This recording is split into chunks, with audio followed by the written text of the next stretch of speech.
I have a lot of people that say, gosh, you're so lucky, Katie. You're so lucky with what you're doing. I say, I am. I'm not going to downplay that.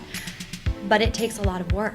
This isn't overnight. This has taken years in the making. Little steps along the way, little action, but a lot of belief, and then taking those risks. And like I said, I'm now a very big believer that when you work hard, the universe will meet you halfway as well. And it will help kind of carry you along that path, if that's the right path that you're meant to be on. And I actually believe every path is the right one. But, it all kind of leads you through your journey. Welcome to the Amani Experience Podcast. In this podcast, you will experience wisdom, advice, and stories from creatives all over the world. Your host is Amani Roberts, who is a DJ, music producer, professor, avid book reader, and developing salsa dancer. On the show, we love to share the stories of creative professionals, especially people who've gone from the corporate life to the creative life. Once again, welcome to the Amani Experience Podcast. Welcome to episode 38 of the Amani Experience Podcast. For this show, we have Katie Nesbitt with us. She is a yoga instructor and a wellness consultant. I have a few favorite moments from this interview. First was when I was reading the surprise message from Katie's old diving coach. The look on her face was priceless, so that was just funny, but it was really, really heartwarming as well. That was good. I got to give a big shout out to Brad for sending back the message. I really appreciate that. Thank you very much. Throughout the entire interview, Katie was really open about her life and kind of what she's been through, which was very refreshing. I really appreciate that. And then towards the end, she talked about how being a diver helped her get through her fears throughout her life. So that was really interesting and very just different, and I appreciated that. So I have a good feeling that you're going to enjoy this whole show. Please remember to subscribe on iTunes and leave us a review. Thank you very much for listening, and to the show we go. Welcome back to the show. I'm going to introduce today's guest, and then we'll get right to our interview. Our guest today is originally from the state of Maine and studied sports psychology and business at Northeastern University in Boston. Upon moving to California over 14 years ago, she immediately found work in corporate America. For well over a decade, she found herself navigating through various careers and ultimately landing upon her dream job of leading corporate wellness programs for large companies in Los Angeles. During this time, she also became a yoga instructor and uncovered a path that she never truly imagined. After many years of balancing both her full-time corporate job and teaching yoga, she realized she was both happier and making a more direct and positive impact in this world, teaching yoga from a place of intention, mindfulness, and compassion. Just over a year ago, she decided to take the leap of leaving her corporate career and entering the yoga industry full-time. Upon making this decision just over 1 year ago, she moved to Bali and Thailand for 7 months, I'm jealous, to dive deeper into yoga as well as the spirituality found in these two beautiful countries. Since returning to California last October, she has been teaching yoga and managing her favorite yoga studio, Harmony Yoga, as well as coordinating and leading yoga retreats around the world. Her leap of faith has allowed her to make the world her playground and support others through her love of yoga, travel, wellness, and turning dreams into a reality. I would like to welcome Katie Nesbitt to the Amani Experience Podcast. Thank you for having me. We are excited to have you. Your bio, Bali and Thailand, I'm jealous. A lot of people are. Yes. Yeah. So we love to do a geographical check-in. So right now we're in our mobile podcast studio here in Manhattan Beach. Where did you grow up? I grew up in a small town in Maine, right outside of Portland, Maine, actually, what I like to call the real Portland. A small town called Falmouth, and I grew up there for my entire life, and then I went to school in Boston, and I lived there for 5 years before moving out here to Redondo Beach, is where I currently live. Yes.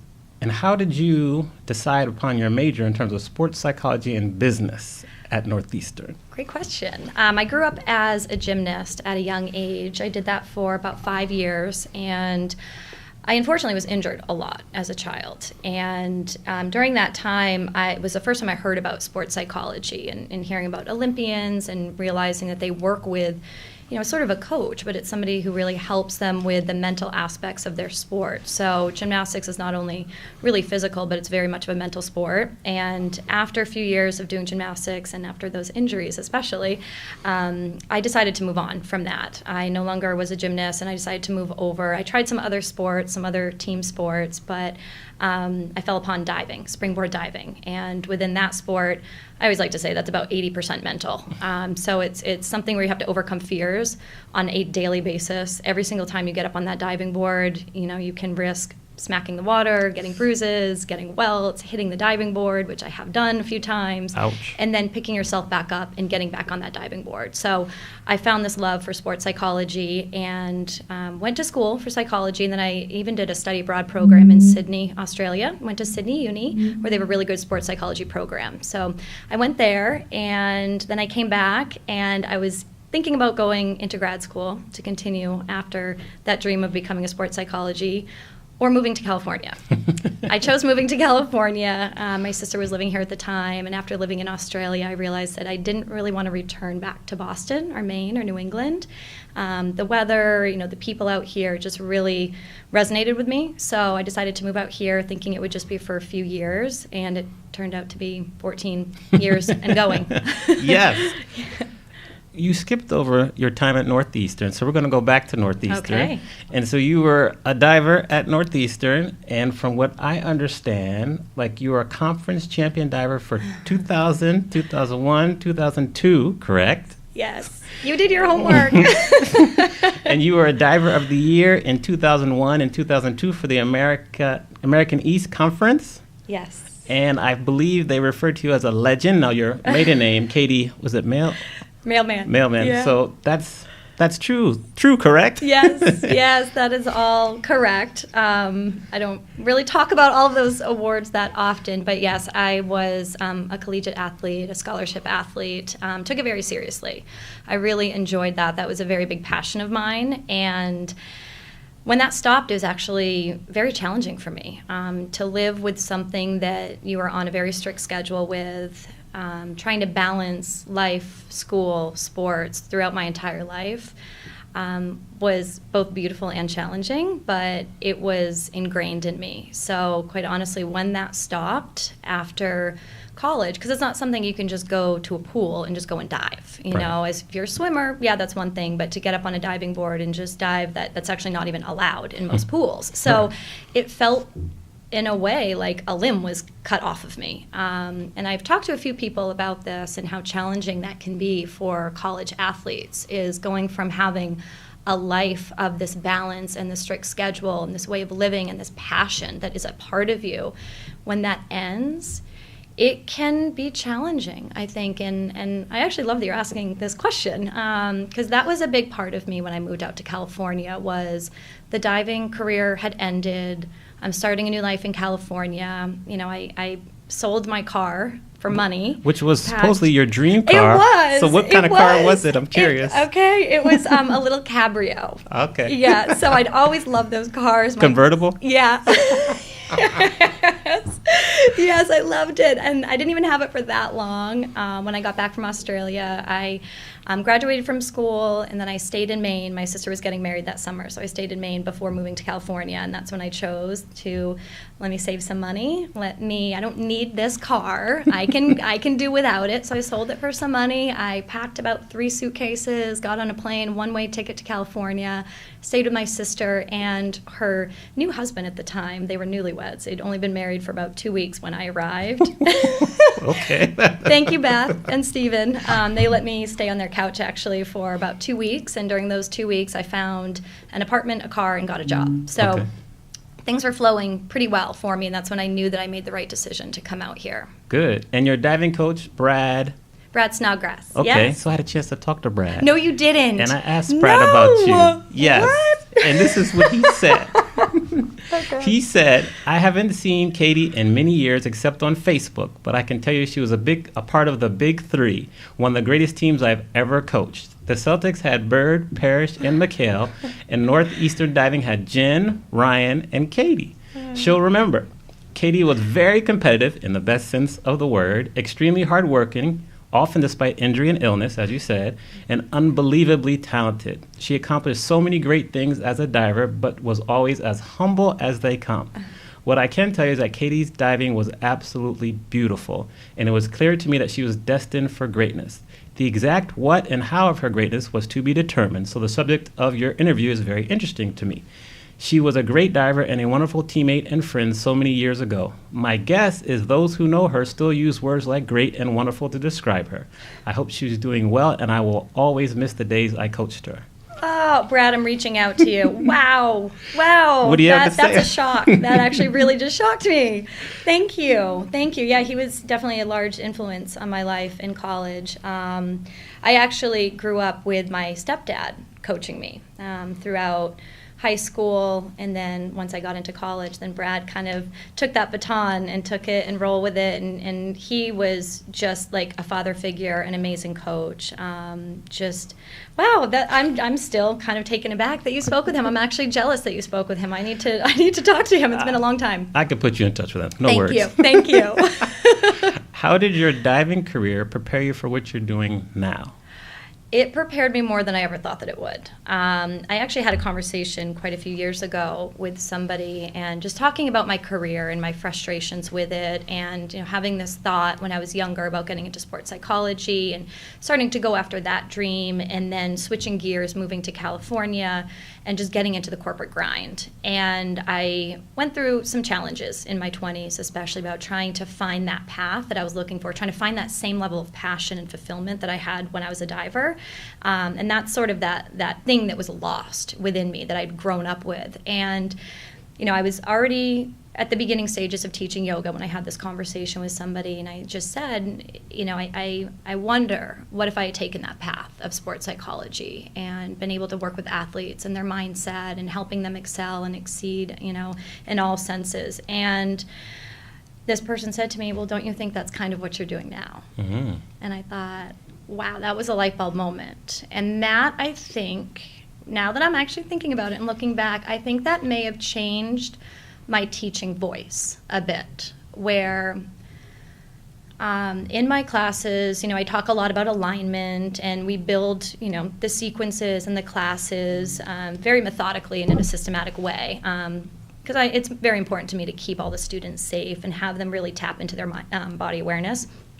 But I also, a few years ago, really started to tap more into people's strengths and where are they. Let's focus on that. Let's try to focus on an intention behind everything. What is your mindset when you're coming in here? How can we try to create that mindset both in a class, but then when you can go out into your world, how do you take that with you? So there is a little bit of that sports psychology kind of getting weaved in there. Yes, there is. Yeah, so it's interesting to see how somebody's background or what they're focused in, even though it seems like you may not be on that exact path, it is still being weaved into your life in many different ways. So I'm finding that along the way. Yeah.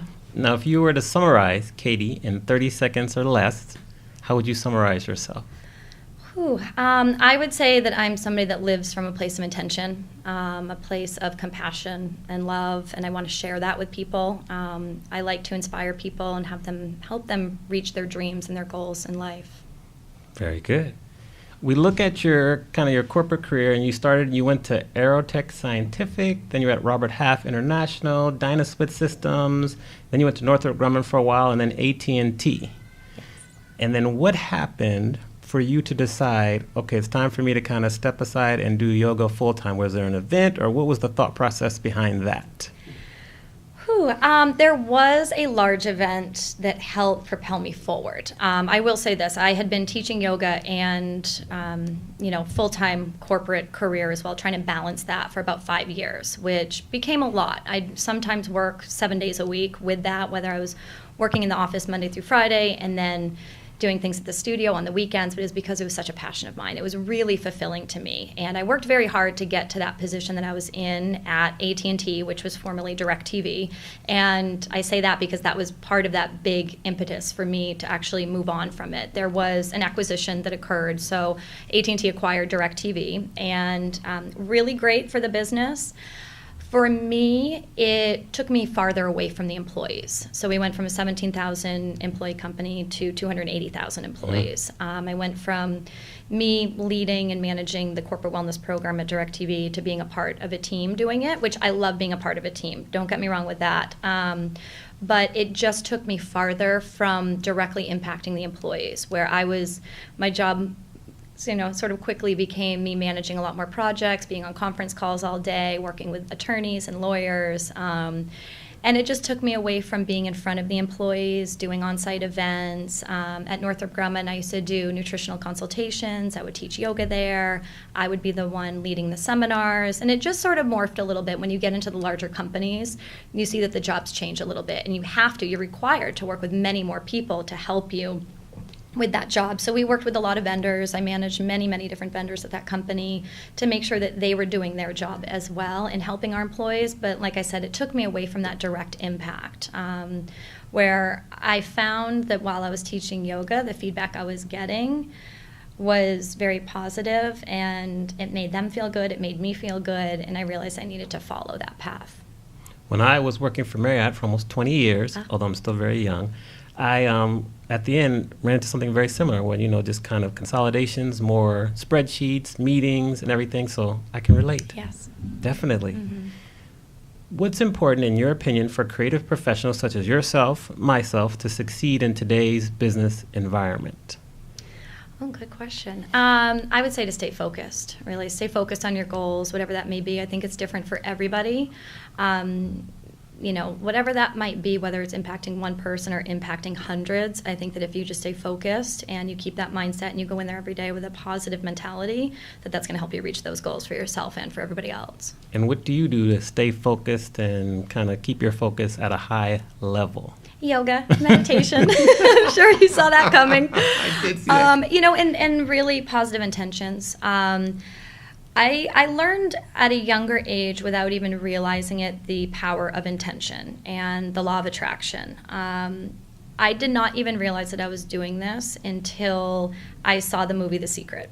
But when I was a child and I was in these larger diving competitions, most people don't even know this, actually, what I'm sharing, is I would write in a notebook my goals, and I would just keep repeating it. I would write it down in a little journal, to make it to a national competition. And I would write that down, and I would see it. I would see that happening. In diving, there's a lot of visualization that we need to practice, because you can't be on the diving board all the time. You only have so many repetitions you can actually get up and do because of the time, the space, whatever that might be. So there's a lot of visualization work. So I actually bring that in to yoga. I try to bring that in little tiny spurts there, about people not just saying a word or saying an intention, I am healthy, but really feeling it, seeing it. What does that look like for you? How can you feel that in your body right now? Even if you aren't quite there yet, but how can you feel it in a way that you believe it within yourself, and then it's going to grow, then it's going to happen. So like I said, that happened kind of at a young age. So that's something that I continue to do. I wake up in the morning. In my shower, I actually have a little sign that says one positive thought in the day, or one positive thought in the morning can change your entire day. And I glance up at that and I see that, and it just reminds me to keep that positive attitude. Believe me, it's not always easy. I get hit, I get knocked down, but I really try my hardest to get back up and just see even the lessons that I can learn when I'm being knocked down. And that took many years to realize that. A lot of trust, a lot of belief in the path that I have been on, in the stumbling blocks along the way, in a lot of uncertainty along the way, but just trying to look forward and keep forging ahead. So when you got up this morning, prepared for your 6:30 a.m. yoga class, which I was in, by the way, everyone. Yes. What was the positive thought for today? Do you remember? Both yesterday and today, actually, during my practice, a lot of it was just I'm in the perfect flow. So it changes. It changes for me each day.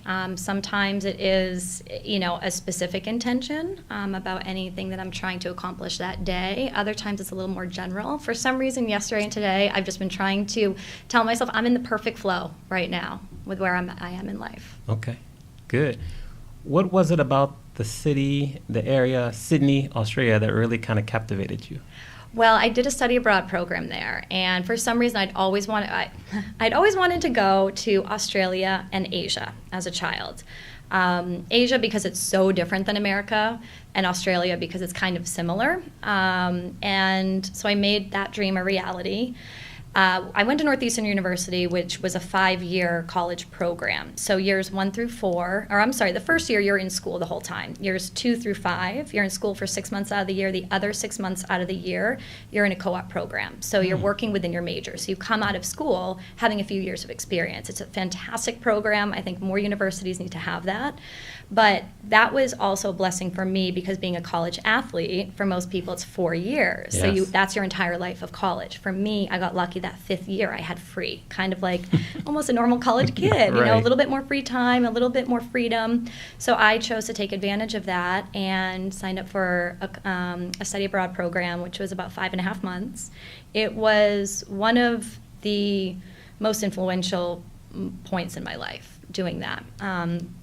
That was kind of that first leap I think I took in my life of doing something that felt uncomfortable, but I was going after it anyway. I knew nobody going on that trip. We did have a group of people from my college, and we ended up meeting some other people. I met them along the way at the airport when we flew over there. I had such an amazing roommate, such great friends when I was there. We really bonded, but it showed me that you can take this risk. Even if you don't know anybody, if you don't know how it's going to end up, just go and do it. And it taught me so much living over there, and the people were amazing. It was beautiful. I still have friends to this day that I'm in touch with that I met while I was in Sydney. So shout out to everybody there. If I was to ask you, when was the turning point of your career, thinking of like your wellness coaching, yoga instructing, what comes to mind? I will say doing my yoga teacher training for a few reasons. Not just because it helped me change paths and become a yoga instructor. For a few years prior to that, I had been doing various certification programs, additional education to get into corporate wellness. I'd heard about this field of corporate wellness. And it just piqued my interest. And I read a book about it, and I thought, oh my gosh, this is everything I want to do. I want to help corporate America. I want to help change the culture in America and have us be healthier, less stressed. You know, people literally, you know, are so stressed out that it brings them into so many health conditions. So I really wanted to help that. But I was struggling, and how do I break into this industry, you know, after so many years of doing something else completely different? How am I going to do this? And so it took me a few years. I did some various programs, met some great people along the way. And then I saw at Harmony Yoga that they were doing a yoga teacher training program. And I had thought for a few years about maybe doing it, kind of toying with that idea. And it just happened at the right moment. And I signed up, I think, about 2 weeks before the program started. And it was that voice inside of me that says, go for it. So that led into a deeper yoga practice for me. It led into a lot more of looking within and realizing what it is that I want. And I have learned from my teacher training that I went through that for me and for a lot of other people I know, that when they go through that journey, I feel like this is kind of what I say, the universe responds, is when you do something that really hits your heart in the best way, the universe can respond in a sense, and it can come back and kind of meet you to wherever you're at if you take that leap forward, and if you really start to take a deeper look at what you're looking for in life. And the owner of the studio, she believed in me. She's definitely one of my mentors and one of my friends, and she asked me to start teaching there right away after the teacher training. And then it was about 3 months later that, you know, I met the right people, and got to break into the corporate wellness industry. So a woman that was a director of corporate wellness at Northrop Grumman, she knew that I was very interested in this. I had been volunteering with her. So again, it all takes action and work. It doesn't just happen, I feel like, but the stars aligned. I had done the work previously. I had been volunteering, and then she knew that I was a yoga instructor, so I started teaching yoga at Northrop Grumman as well. She saw my passion for corporate wellness, you know, asked me to apply for a job that they had there, and I ended up leaving my full-time job at Northrop Grumman to take a 50% pay cut, tripled my commute to go after corporate wellness. So that yoga teacher training, I think, just opened something up inside of me that allowed me to go after my dreams a lot more. And I think that when I start to tap into that passion again within me, and that's what yoga brings out in me, just like diving did, yoga brings that out for me as well. It hits that sort of passion inside and that fulfilling area that I really need in my life. I know that I need that. And I think that was just a very big turning point for me. So then I got into corporate wellness along with teaching yoga, and, you know, here we are. Here we are. there's no such thing as an overnight success. No, Yeah. no. And I love, that. I love that you say that, because I have a lot of people that say, gosh, you're so lucky, Katie. You're so lucky with what you're doing. I say, I am. I'm not going to downplay that, but it takes a lot of work. This isn't overnight. This has taken years in the making. Little steps along the way, little action, but a lot of belief, and then taking those risks. And like I said, I'm now a very big believer that when you work hard, the universe will meet you halfway as well. And it will help kind of carry you along that path, if that's the right path that you're meant to be on. And I actually believe every path is the right one. But, it all kind of leads you through your journey. Yeah. How do you maintain such a strong belief when you hit the bumps in the road? So the word trust for me has been a mantra. That has been a word for me for probably, I'm going to say, about 10 years now, maybe 8 to 10 years. It's something that I recognized I needed to let go of the stress and the attachment that I was putting on myself while I was trying to navigate through my career, through my corporate career, being unhappy. I mean, literally in tears driving home sometimes, because I was so unhappy. I didn't have that passion that I knew that I had inside of me, and I felt like my light was getting dimmed a lot. So something, I don't even remember what it was, but something clicked inside of me that I just need to relax, let go, and have a little bit more trust. And so that became a mantra of mine. When I would practice yoga, I would just repeat that word, trust, trust, trust, trust. Just trust, Katie, that it's all going to work out the way that it needs to. And that's kind of the way I still turn to that right now. I still have to turn to a lot of trust and a lot of belief in myself, belief in how things all work out, belief in the opportunities, belief in the people that I'm going to be meeting along the way. It's just a lot of trust. Good. It's not like you weren't successful in your corporate career. You were extremely successful. You were like a leader. Like, I could read even more, quotes and things, but you were like extremely successful, and you still took a risk and are better off because of it. Yeah, thank Props you. to you. Thank you. Good segue. Why do you love what you do?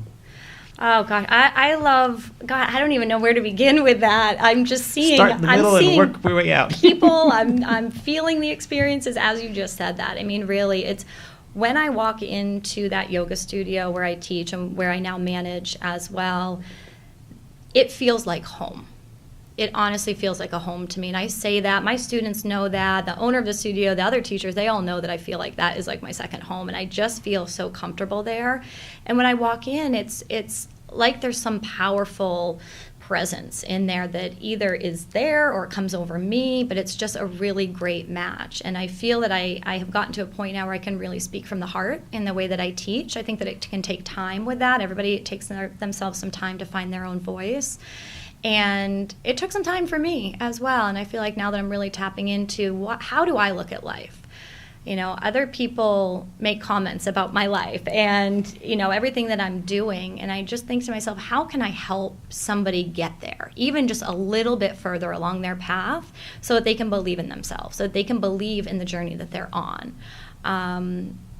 And that's just something that I really enjoy doing. I love to help inspire people to reach their dreams. I actually, on my website, and he's actually one of my students and one of my very good friends now, he helped me with my website, and he was just mocking it up at one point, and he wrote for my title, Yoga Instructor, Wellness Consultant, Dream Inspirer.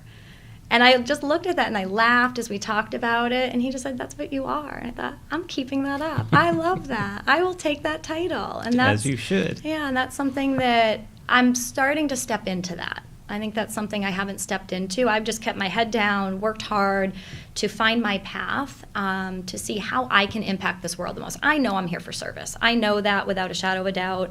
It's how can I utilize my strengths to help be of more service in this world.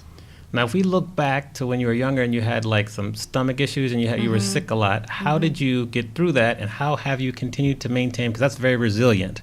So how have you continued to refine and grow your resilience muscle, as we say, and continue to thrive now? Great question. So you asked about defining moments, I think, earlier, and that was actually a very big defining moment for me. I had grown up with a lot of stomach issues, just a lot of stomach pain, and my family and we all thought it was just nerves, in competitions or whatever that might be. I used to, and I still do worry a lot. I have a lot on my mind. I have a lot of pressure that I put on myself. And I think that didn't help the situation at all. But when I was in college, I was finally diagnosed. I have Crohn's disease, so I was diagnosed with that. I would say this before it was kind of a thing. It was a few months before I turned 21, and I remember being in the hospital. I was in the hospital for 10 days and almost undergoing emergency surgery. I was an hour away from it. I had 106 temperature. And, my family was all concerned. My friends came in, and I just said, granted, I was on morphine as well during this time, but I remember saying, don't worry, guys, it's just the new up-and-coming disease. It's going to be okay. I'm just ahead of it right now. And I mean, now you see commercials about Crohn's disease, and it really wasn't a thing, when I was first diagnosed back in the day. So with that, I went to see a lot of medical doctors, and I did not agree with their approach with me. So what I felt they were doing is just pushing medication on me. And I kept asking, well, why is this happening? Can't we get to the root reason, the root cause here, instead of just covering up my symptoms when I'm in pain and when I have this inflammation going on in my intestines? And nobody could really give me an answer for that. So I did see a naturopath at one point, and his words rang very true, and I keep this in my mind. You have to become your own doctor. You need a PhD in Katie, and you need to be the one to find that out. So with that, that's really changed the way that I approach it. And actually being diagnosed with Crohn's is what led into me getting into wellness. My parents were actually health and biology teachers growing up, and I thought, I'm not getting into that. I kind of pushed that away. And then lo and behold, it comes back around. And again, my parents helped influence me in so many ways. And I think that even though I was pushing that away, that's ingrained in me. And so I tried to find a lot of ways to help heal myself. And this was the frustrating part, is that, with any sort of autoimmune disease like that especially, there are so many books out there, but each book contradicted the other one.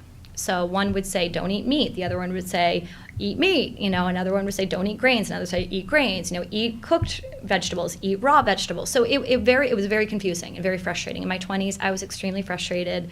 I say this, I used to think my body was a monster attacking me, and I didn't know how to tame the monster. I didn't know how to do that. So that led to me finding out a lot more about wellness and different approaches, and that's what ultimately led to me wanting to get into corporate wellness as well. And so I still to this day, I really have to watch it. That's where yoga has come into play a lot, because the way that I approach yoga, it's a very strong mind-body connection. So instead of me ignoring signs and symptoms along the way like I did as a child and going into my 20s, and then all of a sudden, boom, it would hit me and I would have inflammation, spasms, and so much pain, I can now catch those symptoms a lot sooner.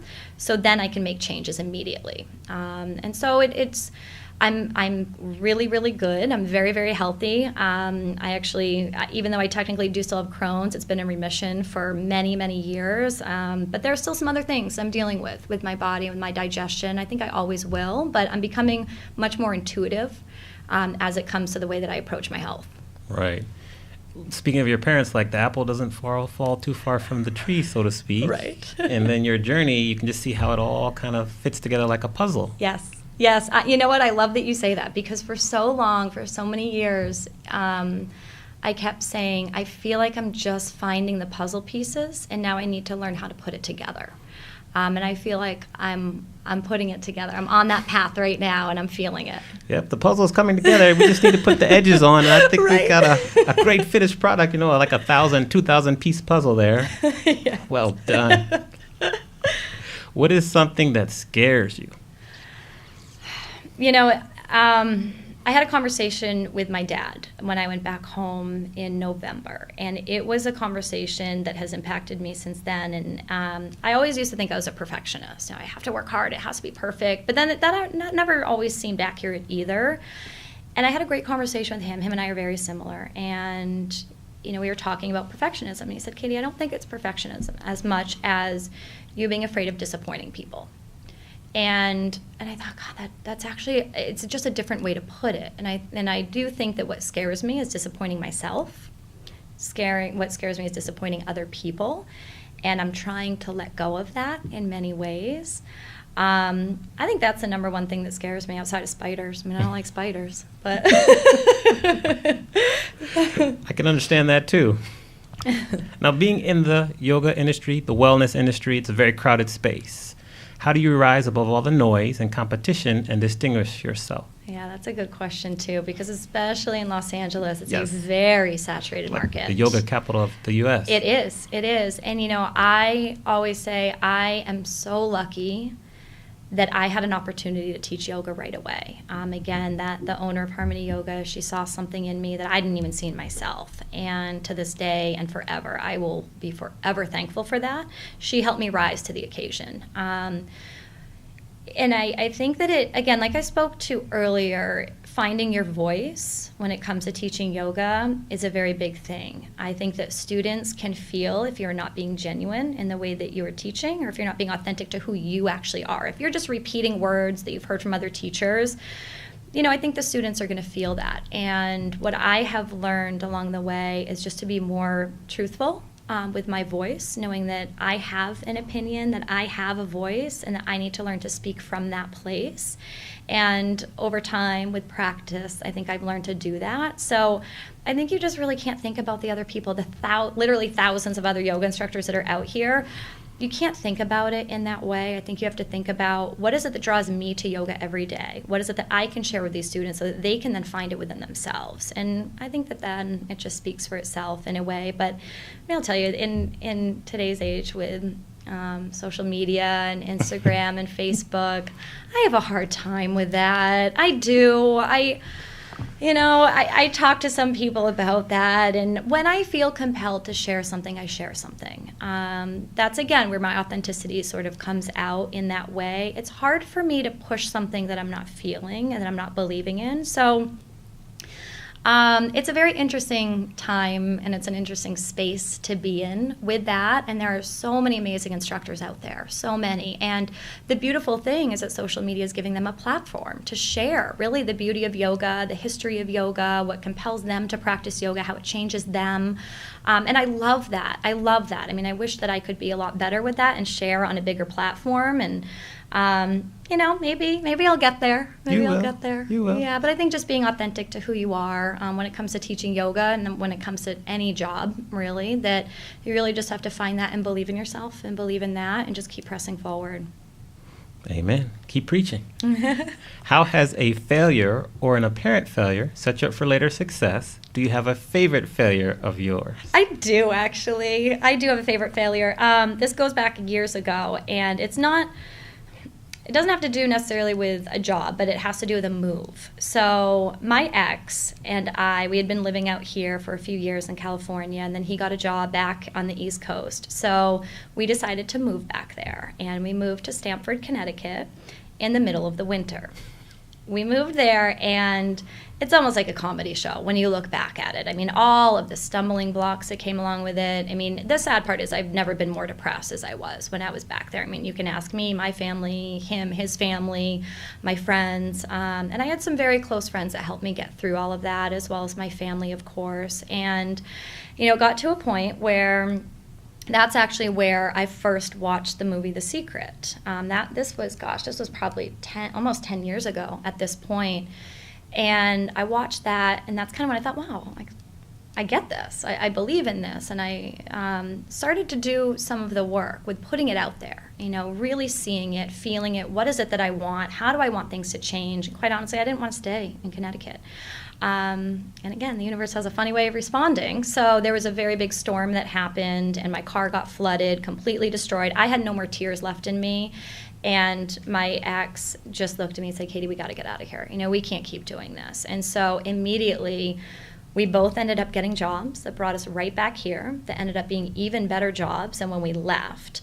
And so we moved to Connecticut, did a cross-country trip, stayed for about 5.5 months, and moved right back here together. We were together the whole time, but it just showed me, that was one of those first moments in my life, I feel like, that, wow, I took a risk and we failed. I felt like I failed miserably. And, but I faced it. And I looked at, what is it that I truly want? Yes, I could stay in Connecticut. I could probably be pretty happy, but I know I could be happier in California. I just felt a deeper connection here where we are. So that failure, along with a car failure there, sent us both back here. And again, landing in better jobs and better locations than when we first left. So I fully believe in taking risks in life, mainly because of that experience.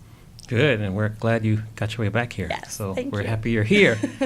Now, you're kind of, in the public, you take these spectacular trips to Bali and to Thailand, and you teach yoga several times a week. So obviously you're going to have critics, haters, we call them. How do you handle your critics? I feel like I've been really lucky to either maybe just not even see the haters. That's maybe good. I'm blinded Stay from blind. them. And that's just it. And granted, there's always going to be people. And I say this actually to a lot of students that even come to my class. Try other instructors. Go to as many classes as you can. You're going to find the teacher that resonates with you. And it might be me and it might not be me, and that's okay. And you might go through different cycles. So, I don't know. I think I just kind of choose not to look, maybe. I mean, if you're out there, I'm sorry. I'm not seeing you. But, I don't know. I've been lucky, though, I think, to not have that in my face, really. So Good. Thank you, world. So we might have discussed this, but I love to ask this question anyways. Tell us about the darkest time in your life. How did you get through that, and what did you learn from that experience? Yeah. Whew, okay. Besides that move to Stamford, Connecticut, no offense to Stamford, Connecticut, it's a great place. That ex that I was speaking of, we ultimately moved back to California. We got married, had a very beautiful marriage, but then it ultimately ended. And that to me was probably the darkest time. I've probably never been outside of that move, so depressed and so down. But it taught me a lot. Boy, I think that is, again, I have a few moments in my life, those turning points, those defining moments, and that absolutely was a defining moment for me, is how am I going to handle this? And, luckily, with the help of yoga, with the help of wellness, with all of the different books that I had read, that I read when I was very happy, all these self-improvement books, because I just wanted to learn more. I wanted to be there for other people in a way. And I even thought, actually, going through my teacher training, there was a moment where we were sharing, within the group, what are some difficult times you've had? And I thought to myself, and, God, I can't believe I even thought this then, but wow, I've had a really good life. I haven't had anything that's been totally devastating, that's really set me back and thrown me down that I couldn't get back up. And then the separation leading into the divorce happened, and I knew I had to get to forgiveness very quickly with a lot of things, towards myself, towards others.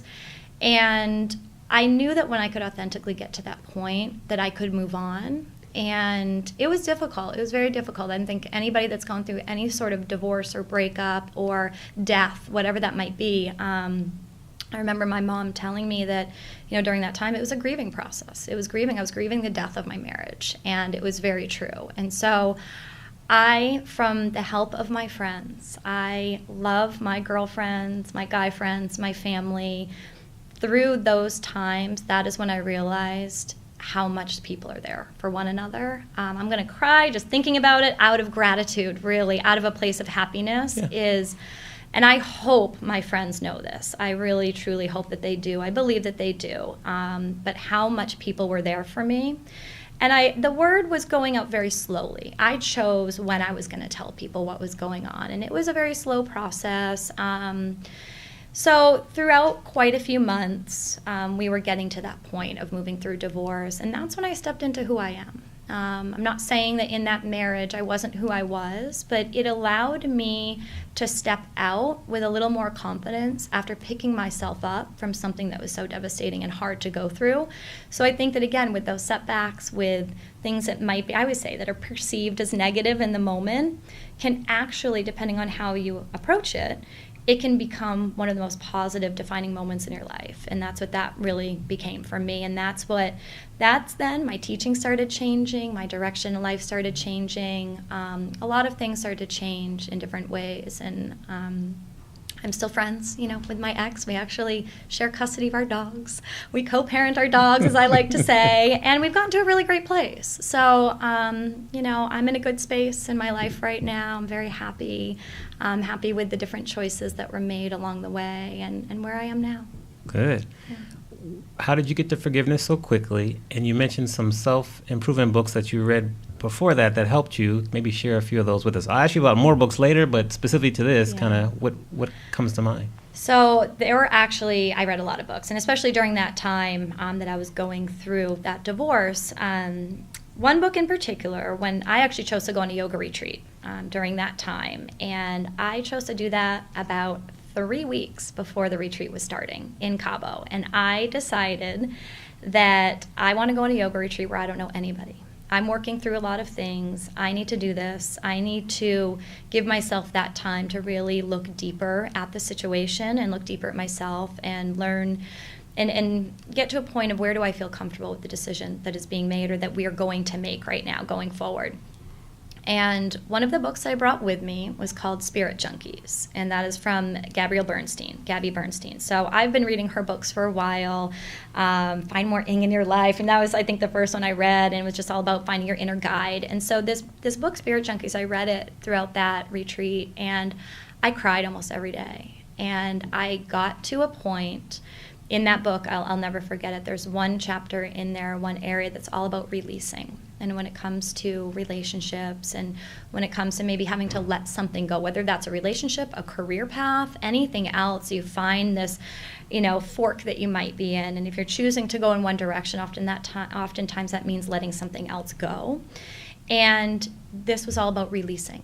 And how do you release things in your life in a very healthy way? So that book really helped me a lot. And then a few months later, it came at the best time, and actually one of my good friends, she gave me this book, and I honestly didn't remember that she gave it to me, and I was traveling home to Maine, and this was during a challenging time along the process. And I remember I was going out the door to head to the airport, and I ran back inside. I thought, I need one more book to bring with me. And I just grabbed underneath my bedstand, grabbed the book that was on top, and it's a book called Broken Open. That to me is one of my all-time favorite books. I could not have read that at a better time. And if anybody is going through any sort of loss, any sort of especially interpersonal relationship challenge, I should say, whether that's a death of a family member, whether it's a divorce, whether it's anything else that's happening, that is such an amazing book. It's all about becoming this rising phoenix, rising out of the ashes. How can you recognize this hardship that you're going through? How do you rise above that? So that book, I have so much highlighted and underlined, and I've been thinking about it recently. I need to reread that book, but I highly recommend that book as well. Great. Growing up, who was the most influential person for you? I think there are a lot of people that inspired me. As an athlete, I think you always have those athletes that are excelling and, the champions that you look up to. But that was more inspiring to me. I think that, it might sound cliche, but my family, my parents, my sister, extremely influential on me. I think they don't even realize how influential they've been on me. I always say this, my mom and my sister are two of the strongest women I will ever know. They taught me a lot of strength. And I also come from a divorced family. So my mom and my dad got divorced when I was young. My mom got remarried pretty soon after. And so I grew up with two dads that loved me. I grew up with a mother who loved me so much, my sister.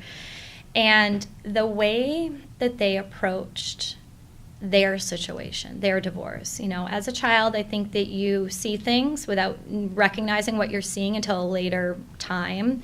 And I've had some friends that are going through or have gone through divorces over the last few years, and they've even come to me because they have children. They say, we know that, you were young when, your parents got divorced. Do you have any tips, anything, so that somebody can grow up and kind of, not be like you, but be somebody that can move through this. Yes. And, I've told them, do not speak ill of your ex in front of your child. Yeah. And that is something that I feel like my parents never did.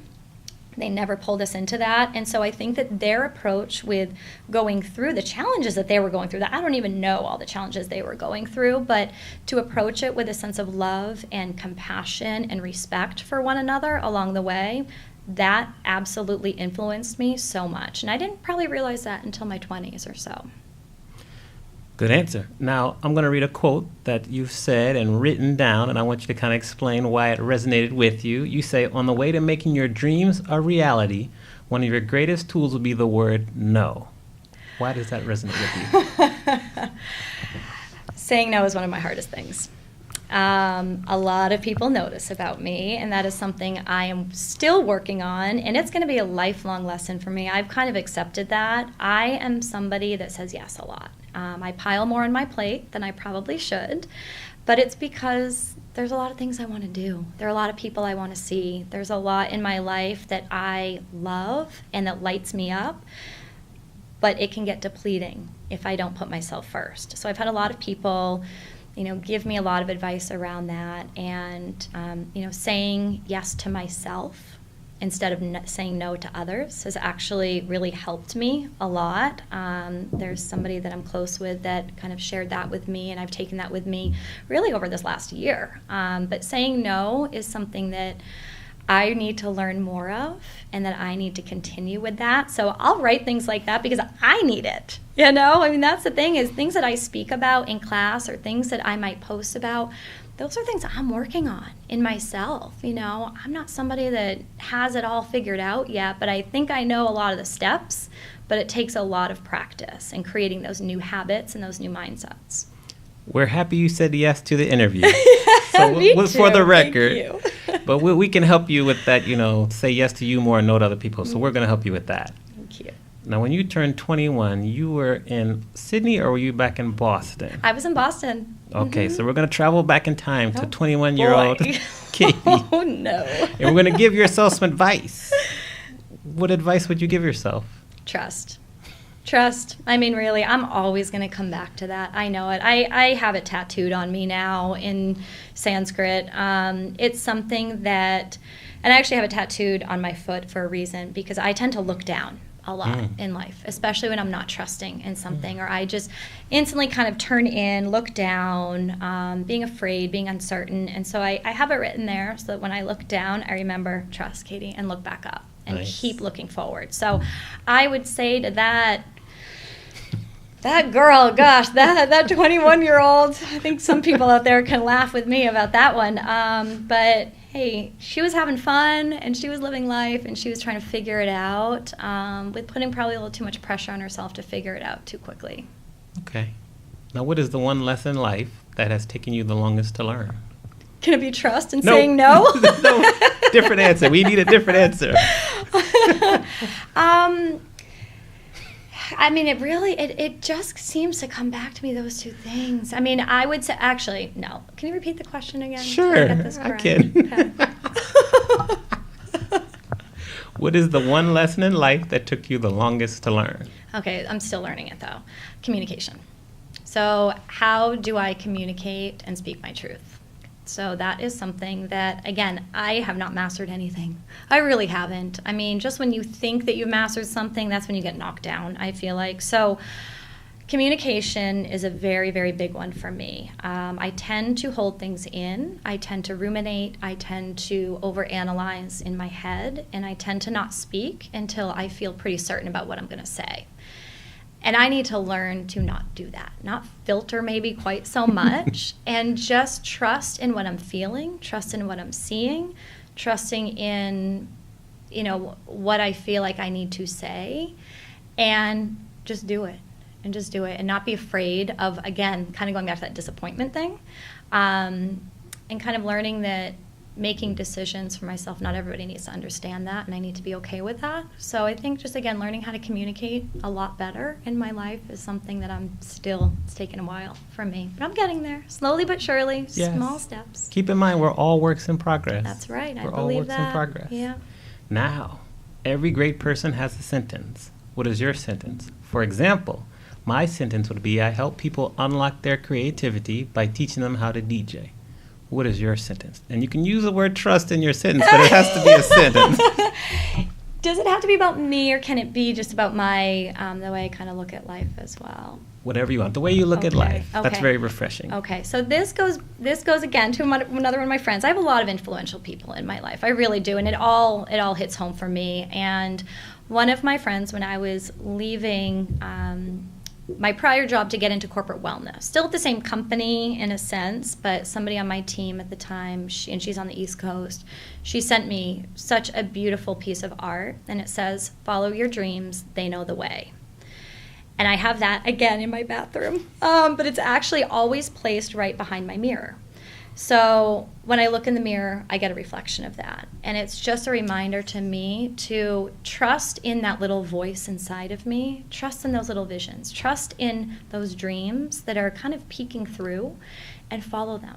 Trust in your dreams, they know the way. That has been sticking with me for probably a good 6 years, maybe now. Good. Yeah. I think for the show notes, we're going to need to get a photo of your bathroom because I know! you've made reference It's to it such 2 or an 3 inspiring times. bathroom. So I know. Like, maybe we can help other people create the same environment for their bathroom. Let's, no shame here. Oh my gosh, I never thought I'd be talking about my bathroom. No shame in the game.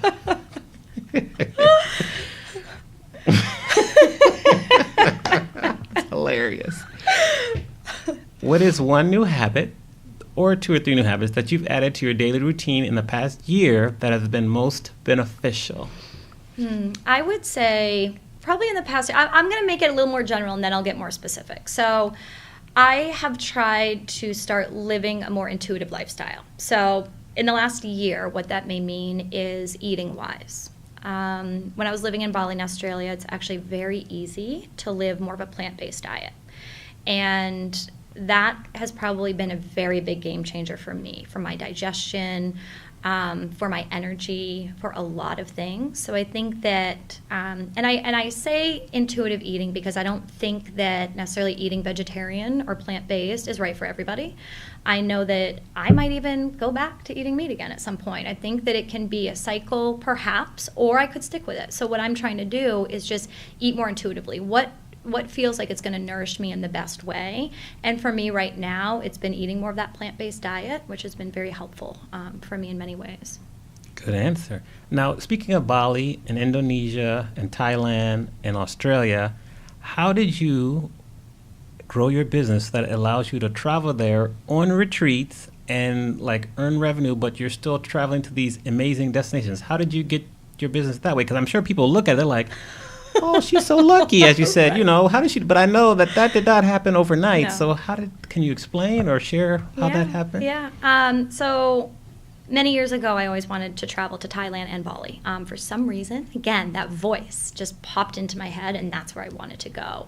And then that got put on hold for a little while, and then I found an advanced teacher training program that was happening in Thailand. So during this whole acquisition or merger of DirecTV and AT&T, things were being figured out. And of course, there were layoffs that were happening. And I started to look at my life and think, what is it that Katie needs? And I really wanted to do an advanced training. I really wanted to tap deeper into wellness as well. And obviously, yoga and meditation and some other aspects of that training were going on there in Thailand. And I decided to take that little leap. There was somebody in my life that was very influential in that sense as well, and many people in my life were believing in me and that I could do this. So I decided to have that tough conversation with my manager, who was very supportive of me in many ways. And I said, I want to do this training in Thailand. I understand I'll need to take, a 2-month personal leave. I understand I might not have a job when I come back, but I'm willing to take that risk.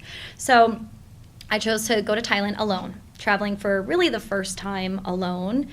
And went to Thailand. I went to Bali. Some plans had changed with my trip, and only a few weeks before I was leaving for this trip did I realize I'm going to have a free week.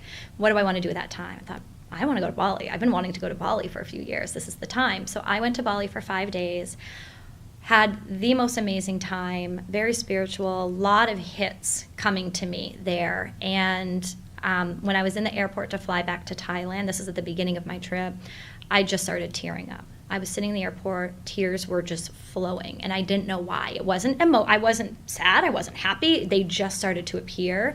That's when I realized really that power of Bali and the energy that's there, and I knew immediately, I said, I need to bring people here. And went to Thailand, did my training, came back. A few months later, somebody I used to work with at DirecTV, actually, who's also a yoga instructor, again, another influential part along this journey. I was speaking with him about it and saying, I need to bring people back there. And he said, Katie, I'd love to do a retreat with you. I said, let's do it.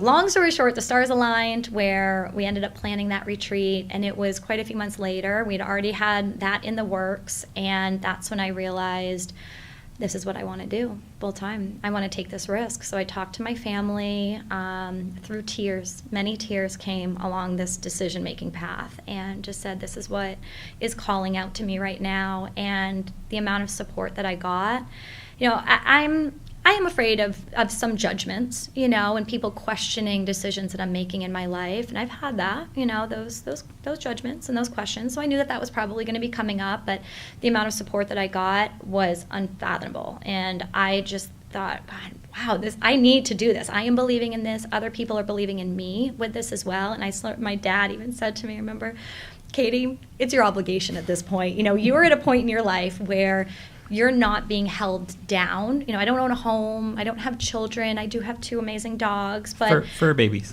My fur babies, exactly. But again, an amazing ex where we have a great relationship. And I had a conversation with him, again, through tears. And, he supported me and said, go do this, Katie. And so I didn't know how long I was going to be in Bali. I ended up leading that first retreat. That was the kickoff, of it all. So I left my corporate job a year ago in February, left for my retreat in early March, led that retreat. It led into me teaching yoga at another retreat that was going on, and then more retreats came. Then I had people coming to me and saying, Katie, I want to lead retreats with you. Can you help me? And what I love so much about not only leading retreats for the students, but also partnering with these other yoga instructors, which maybe have not led retreats before. And so we're learning this, together. And I've had some experience, and I love trying to teach them and show them the way that I'm doing this, and the way that we can do it differently together. And it's a beautiful thing. I think you can go so much farther in collaborations like that as well. So that's kind of how it came about. It sort of flowed. It wasn't that I had the whole thing planned out. And actually, somebody else who travels a lot to Bali said to me, I was meeting with him before I decided, I believe, to move there.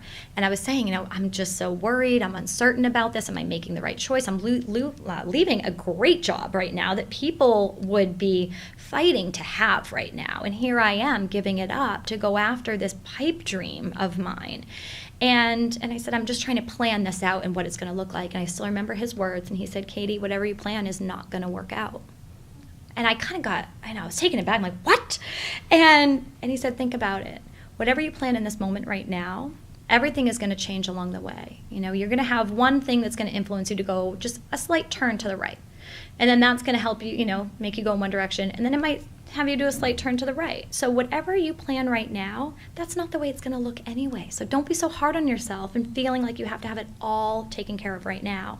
And that, again, is something in my mind. I have all these thoughts in the back of my mind all the time that have come from other people. I really listen to other people when they give advice, and I really take it to heart, especially, when people say something that really resonates deep within me, and it sticks with me. And it is there at those times where I'm questioning everything. And that was a really great statement that I heard, and that helped me because that took the pressure off of me a little bit, and plan ahead, just plan that next step. Plan that next step and believe in yourself, and just trust that next step is going to come after that one.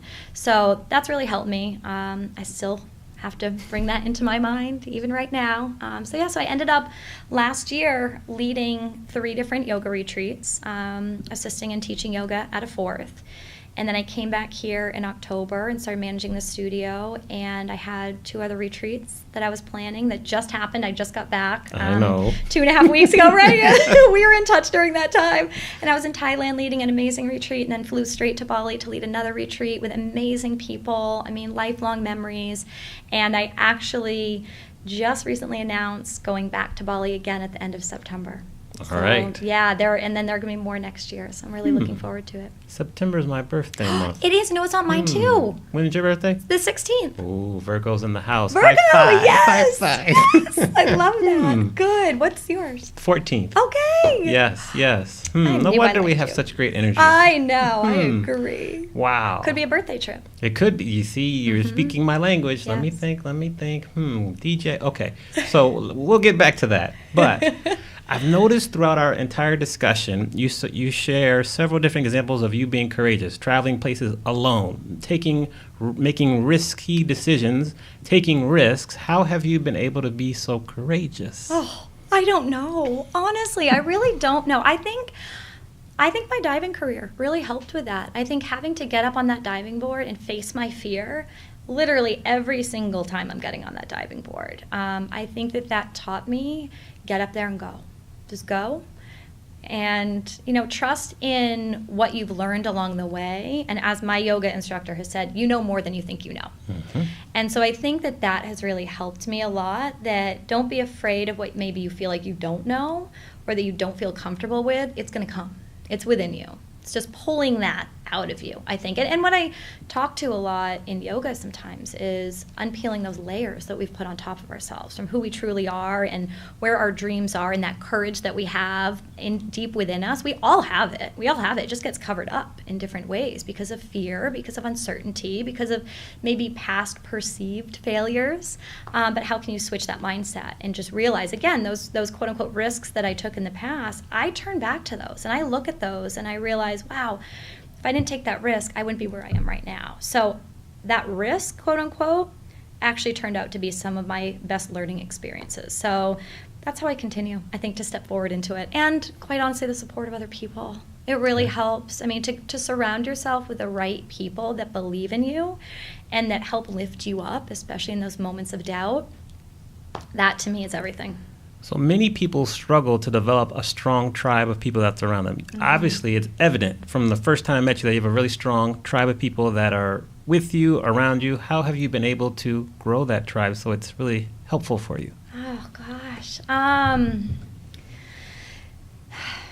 think when you live from a place of authenticity and you live from a place of your true self, those people that align with that magically seem to appear at the right time, at the right place. I'm still finding some of my closest friends right now. They are still appearing, my little angels, my soul family, my soul group. I mean, it's something that the more that you connect with those like-minded people, the more that they're going to show up. Good answer. And then also, you said something else. Let me think here. So you were talking about fear. What advice would you have for people who really struggle to get through their fears, whether it be fear of going out on their own, fear of taking risks, fear of even approaching, a new business opportunity? What is some advice for people who maybe haven't had the experience of being a diver? Yeah. How would you advise them to get through their fear without going out to a diving board? Right when you said the word fear, that quote popped into my head of feel the fear and do it anyway. Great quote. Yes. Great and quote. And I don't really think about that quote quite honestly that often, but when you started talking about it, boom, that's where it just showed up in my mind. And that probably is the truest statement. You're going to feel I believe that you cannot enter into a change in your life without some fear. And I think that fear is those little butterflies that are kind of pushing you in the right direction. So I say just go for it. And again, if you stumble along the way, that's just, it's part of it. All right. It's part of the journey. I'm going to read another quote that you shared that you like. It says, "Don't ask what the world needs. Ask what makes you come alive and go do it. Because what the world needs is people who have come alive." Why does that quote resonate with you? Because I feel like, again, that's when you're doing something that makes you come alive, that's when you can impact others as well in the best of ways. I'm a big believer in focusing on people's strengths instead of their weaknesses. This is something that I actually don't like a lot about our school systems in many ways, is we focus too much on where are weaknesses in people instead of focusing on their strengths and trying to build them up in that way. Imagine if everybody in this world was on the path of where their true strength was, then we're going to hit every place. Everybody's going to fall into a category. And I'm a big believer in that. And I was actually just talking with my mom about this recently. There's a book called Strength Finders. I'm not sure if you've heard of it, but yes. When I was at Northrop Grumman and I was on a team of recruiters and I helped lead a project where we all read that book. And I had read it previously, actually, my other job when I was doing medical sales, and it really hit me. It helps you realize what are your strengths, interpersonal skills, how do you like to work? How do you like to work as a team? And so I led this project where we all read that book, and I put everybody's, answers and results together and presented it and talked about it and how is it, and you start to see everybody has different strengths when they come together on a team. So how can we turn to the person where that's their innate strength? how can we, instead of struggle for it on our own, we can turn to that person and ask for some help or some guidance, and they can help either us or they can maybe take that on, and it just makes for a more cohesive group together. So I'm just, that book resonated with me because I am a big believer in focusing on the strengths and how do you continue to lift yourself up and become more of that person that you really are inside of yourself. Nice. You mentioned a bunch of books already. Any other books you feel that people should stop what they're doing and go get them right away? You've mentioned maybe 4. We're going to put those in the show notes. So Okay. We love books. I love to read. We love to read. So, Yeah. I mean, you've already answered the question. I just always have to follow up. Yeah, no, it's okay. There are a few others. And I know that Jamie Horgan, who is a Yes. friend of mine, a fellow teacher at Harmony Yoga, love her. And I believe on your podcast, she might have mentioned this, I can't remember, but she recommended this book to me a long time, a while back, and I didn't get to it until I was on my travels, actually last year, and I read it, and it's called The Soul's Journey. Mm-hmm. That opened up my mind to a lot of things that I've already believed, but I couldn't really put my finger on it. I couldn't really say what that was. I won't talk all about it, but it's a lot about soul connections in this world. I'll leave it at that. So if you're interested in that, read that. It's about past lives, but it's also really, more importantly than that, it goes deeper and it talks about soul connections in this lifetime, in this world. And then another book I actually just finished reading is You Are a Badass. Jen Sincero. Yeah, Yes. that was good. Mm-hmm. I really like her. Good. She was good. I liked her writing style. It's funny.